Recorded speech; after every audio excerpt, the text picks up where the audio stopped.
Hey everyone, it's Frost here, and today I decided to get out the webcam and just chat to you guys a little bit about what I've done with my build. I did upload a video previously on how to make a Mercenary Lightning Crossbow build.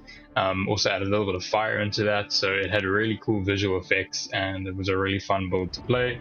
But obviously moving on into Endgame, it does get a lot harder and you need to focus on a lot more sort of min-maxing a little bit to survive. So this video is basically just to take you through that, and also just to mention that I do have a Discord group that you can go and join. There you can go and chat with everyone, and if you're struggling with something or you're needing sort of help with maybe your build, or just you want to just hang out and chat, that is a great place to join. And I do want to grow that community, so it would be so cool to see you there. The link will be in the description below, and let's get into the video. Okay, so the progression. Basically what I've done was finishing in cool difficulty going into the end game. I decided to mess around and try and change up the build to get a little bit more damage. So I went into a crit chance build and I focused a lot on any section where you could get critical chance. So critical chance here, crit damage as well, magnitude, all those sorts of things. But it didn't work out so well, and actually the damage dropped off, and I think the reason for that is I just wasn't getting enough critical hits. So perhaps it's a nice one for a late end game, but early end game didn't work out well. So what I've done here, looking at the passive tree, obviously you've got to get your ascendancies, and what I've done with that is I went down the tree that adds additional skill slots and 2 copies of support gems. Then the next one was attributes requirements for gems can be satisfied by any of your highest attribute. So that's basically if you stack into dexterity, which I'll get into, that will work for intelligence and strength, which is really nice. Then going from there, the main one to get is inherent bonuses from intelligence, strength, and dexterity are doubled.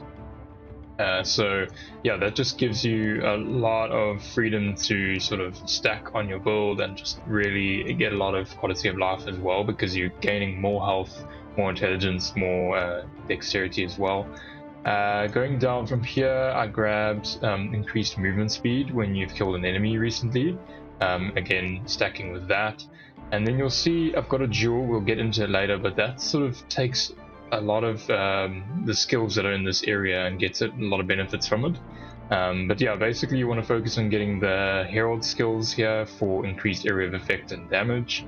You want to grab the armor and evasion slots over here. I know that armor isn't as great as shield, but shield is quite difficult to get in the sort of the early stages of endgame because of where mercenaries passive tree exists. So I'm thinking sort of later on I probably will branch off rather into shield and evasion. But yeah, for now you pretty much just want to focus on as much evasion as possible, and then when you can slot in a bit of armor, you should do that as well. So I've done that for that section. Then you branch around, grab the elemental stats and go into your lightning damage. This one here, lightning rod, is very important. Lightning damage with non-critical hits is lucky. So we're trying not to actually get critical hits, and every time you don't get a critical hit, you get to roll that attack stat roll for the higher stat. That's how I'm understanding it. Basically, that just increases your overall damage because you're always rolling for the higher damage. Then going over to here, this skill increases attack speed, it's alright, but the main one you want to grab here is 15% chance to blind enemies on attack. That's a really nice one, and it comes with 10% increased attack speed, so really good to grab. Moving on, you want to grab some of these attributes skill points here, because this gives you a 10% increased attributes plus these 3 over here. So it's a really nice stat pool, and possibly if you get another jewel that can benefit from all of that, that'd be really nice. And going back over, you skip this section and put another jewel. Carry on, and you get your accuracy rating stats here. The reason you want to grab this skill over here, Falcon Dive, is because when you stack your accuracy, and I actually haven't stacked enough, I did have more previously, but I swapped a few things around. Essentially, you're gaining 1% of attack speed per every 250 accuracy rating. So if you see I've got 4000, you can obviously take that higher, and the more dexterity you put on as well, the higher that goes. So the reason why this is good As you can see, that's about 16% attack speed increase, and it can only go higher the more accuracy that you have. So that's a great one to grab. Then these over here, you want to increase your magnitude of shock and your mana regeneration, because you do eat away at mana from the amount of attack speed you're stacking. Then here, increase shock duration, really good to have. Move on from there and skip out on acrobatics for now until you feel that you've got enough evasion. The reason for that is that it's very good, it's good for survivability. He's going to evade all attacks, but you're losing out on 70% of your evasion rating, so that's pretty rough. Anyways, moving on from there, grab all the evasion stats that you can grab. Move on, grab this one, it's really good for 25 extra dexterity. And then the main one here, Falcon Technique, so increase attack speed per every 15 dexterity. Really good one, especially the more dexterity that you start to accumulate. Then over here, grab Herald Damage, and this one here, it's increased lightning damage while affected by Herald of Thunder. So every time Herald of Thunder is coming down, you're increasing your overall lightning damage, so that's a really nice one. Come back over here, get another jewel, and get another jewel here if you got the spare passive to grab it. Then you move over here and increase maximum lightning damage. So overall, the main focus on the build is just getting as much lightning damage as possible, which is going on to the gear section I'll get to. You'll have to get stuff like adding lightning damage to attacks, that sort of thing. Alright, so moving on to the jewels, you can sort of play around and everything, but what I've tried to do here is find sections where there's a lot of skills in one cluster and grab one of those time lost emeralds. This one in particular increases your shock chance, your crossbow damage, and attack speed. And every sort of passive in this immediate area over here is adding to that, so they really start to stack quite well. And if you move over here, this one I tried to get some accuracy rating. Mark skills have 10% cast speed, so you know when you're using Voltaic Mark, which I'll get to, that goes a bit faster, which is good. Increased crossbow damage, increased attack speed. So then I got this one here. The critical chance, it's not actually what I wanted on there, but the reason why I'm keeping it for now is increase attack speed and magnitude shock. That's the main one. Also, I do have a bow, so the 6% increase to damage on the bow is really good. Over here, increased accuracy rating, 12% damage with crossbows, 10% flask. That one's sort of, the last two are not as important, but the first two are good. Over here, increased evasion rating, increased elemental damage, crossbow reload, and the stun threshold is not as important, but it does help. Then over here, increased lightning damage, increased damage with crossbows, increased attack speed with crossbows as well. So you can see you're just pretty much focusing mainly on the crossbows, attack speed and damage. If you've got extra stats, you can actually grab these ones over here and get the reload speed. But you'll find when you've got so much attack speed, it actually helps scale with the reload speed. And you'll probably find you're reloading so quickly you don't really necessarily need it, especially when you have this one here with 40% increased reload speed. Hey, just a quick shout out for Instant Gaming. They are actually offering a game giveaway on my channel, and I'll get to that later, but you can win a game of your choice, which is really cool. And just a little background about them. They are a authorized game key reseller, and they have a Trustpilot score of 4.7 with over 700,000 reviews. So they are really trustworthy and they're easy to deal with. They've got great customer support. They're reliable and safe. I mean, they have over 10,000 different games. And they're very easy to just, as soon as you purchase a game, you've got that key instantly. So they're great to check out.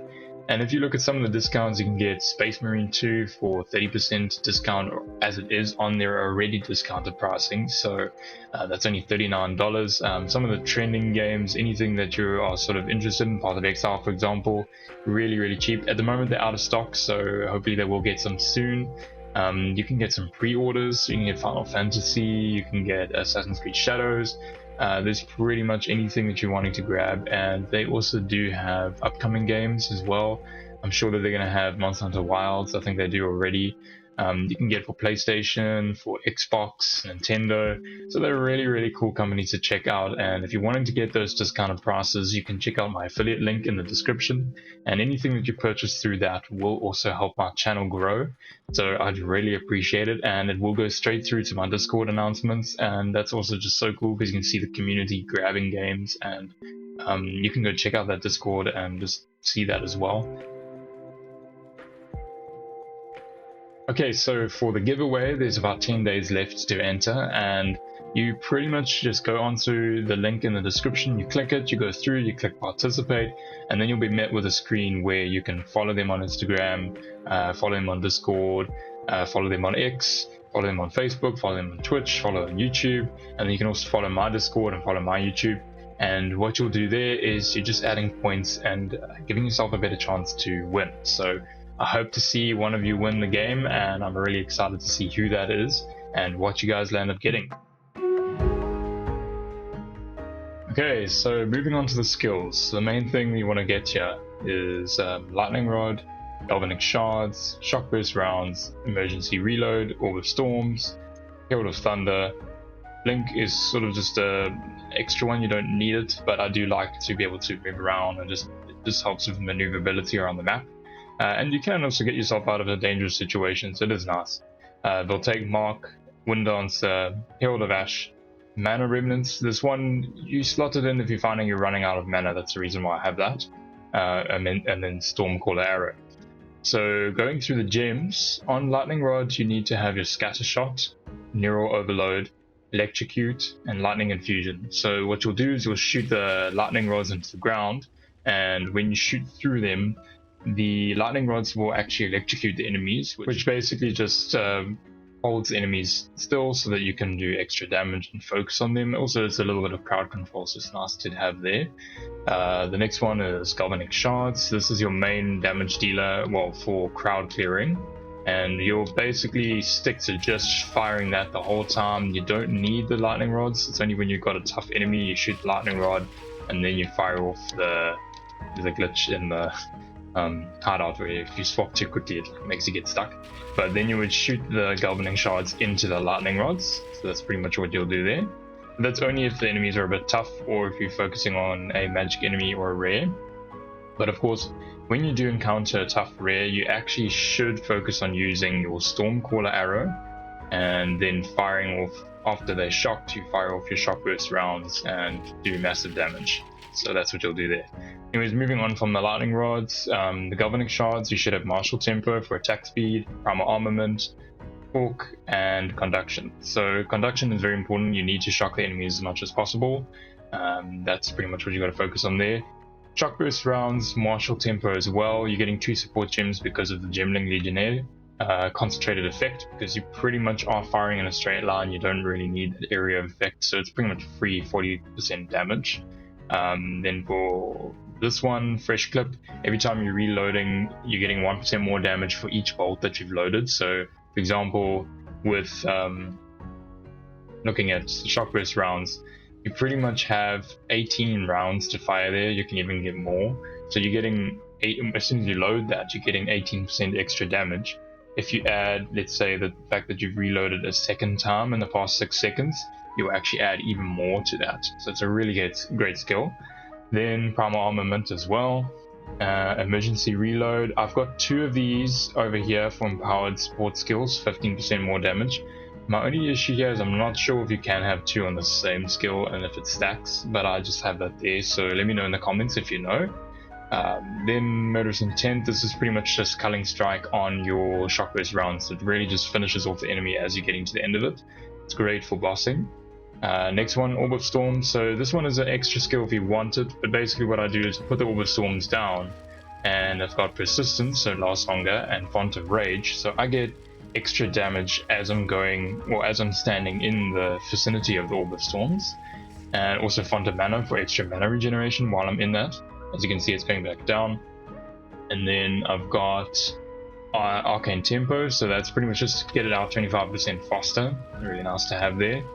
Next one is your Herald of Thunder. So Herald of Thunder basically that is a main damage dealer, because as you're attacking your enemies, you'll have the thunder striking down every time you get a shock, and yeah, killing shocked enemies with attack damage will cause subsequent attacks to release lightning bolts with each attack damage to their surrounding enemies.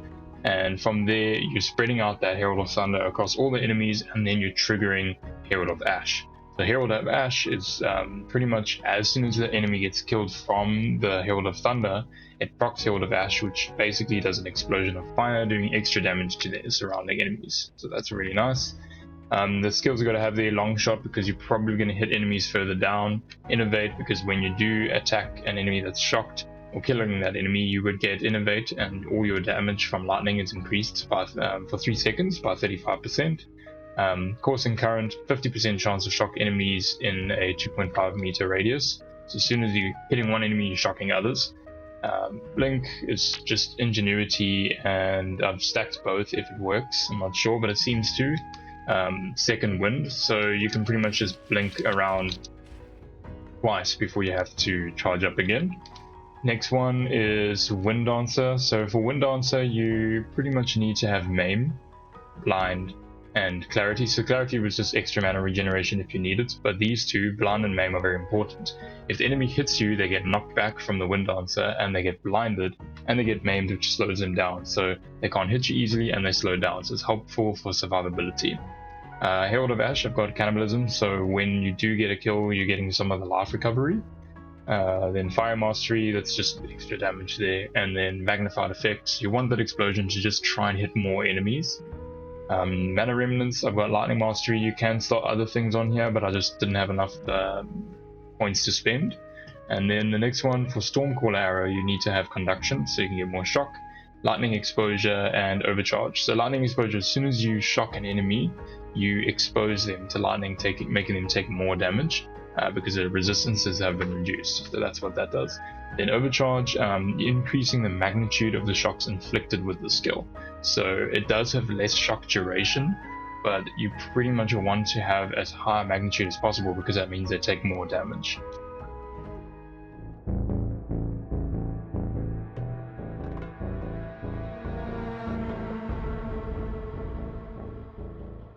Okay, so moving on to actually clearing and using the build. This is a tier 15 Waystone, so we'll go into this map and just check it out, try and see what we can do with this build. So your main things is, once you, well, they started me in a random spot there.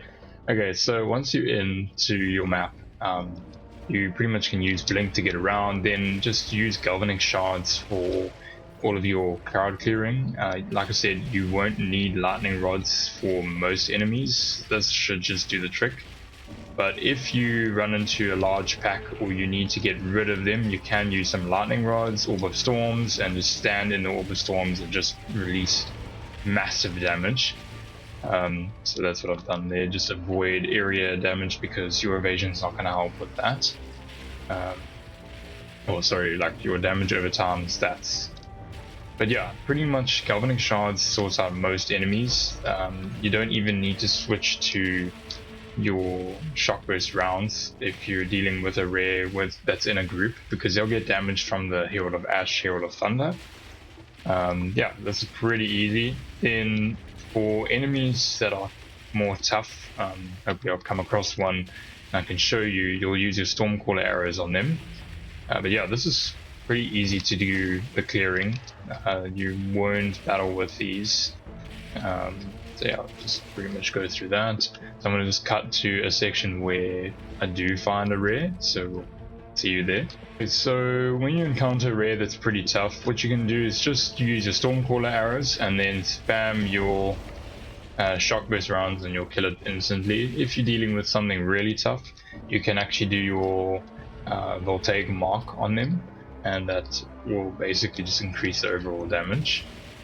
So yeah, that's pretty much the basics of the build. There's not much more to it. This is just a quick overview of how to play it. You do have to be careful not to get hit too often, just due to the way everything is so overtuned in game.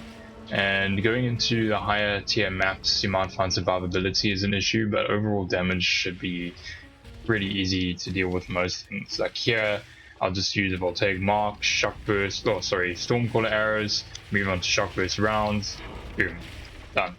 So it's really easy to deal with most maps. Even when you're dealing with ones that have higher elemental resistances, you can still pretty much just deal with any enemy that you encounter. So yeah, it's a really fun build, and I hope that you guys enjoy it. And any sort of added tips or things you think should be changed? Well, there's a map complete already. It's so easy to get through these, and that's a tier 15.